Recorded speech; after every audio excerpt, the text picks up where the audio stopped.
Saya Afriska Trimayora, saya merupakan mahasiswa PGSD semester 8 Pokjar Bengkulu Tengah. Saya ingin membuat video tentang pembelajaran penempatan kemampuan di SD Negeri 1 Bengkulu Tengah. Selamat pagi anak-anak. Selamat pagi semuanya ya. Apa kabar? Ibu harap kabar kalian baik semua. Jadi, untuk memulai pembelajaran nanti, ada baiknya anak-anak sekalian berdoa menurut agama dan kepercayaan masing-masing.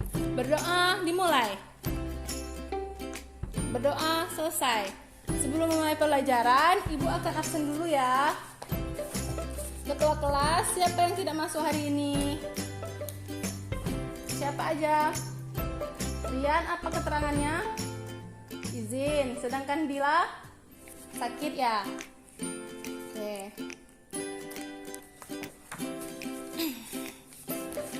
Pembelajaran kita sekarang yaitu tentang perkembangan makhluk hidup ya.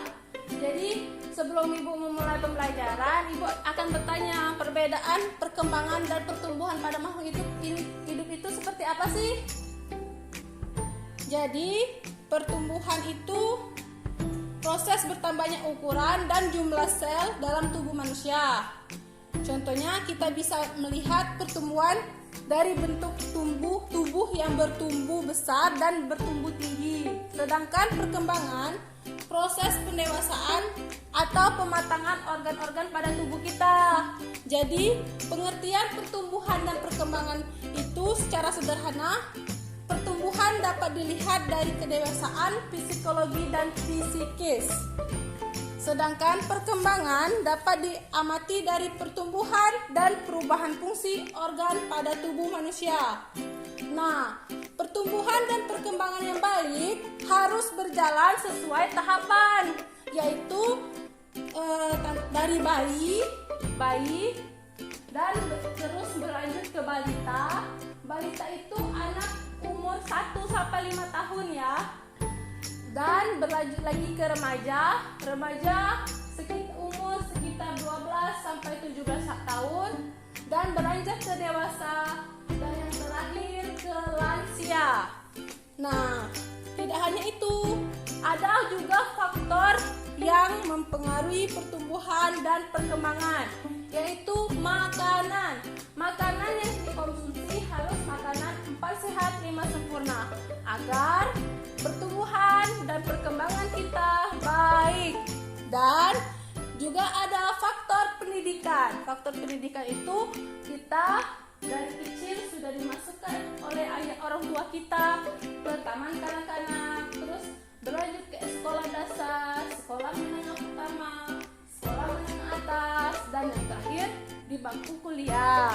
Jadi pendidikan dan makanan pasar yang sempurna merupakan faktor penting untuk pertumbuhan dan perkembangan pada manusia.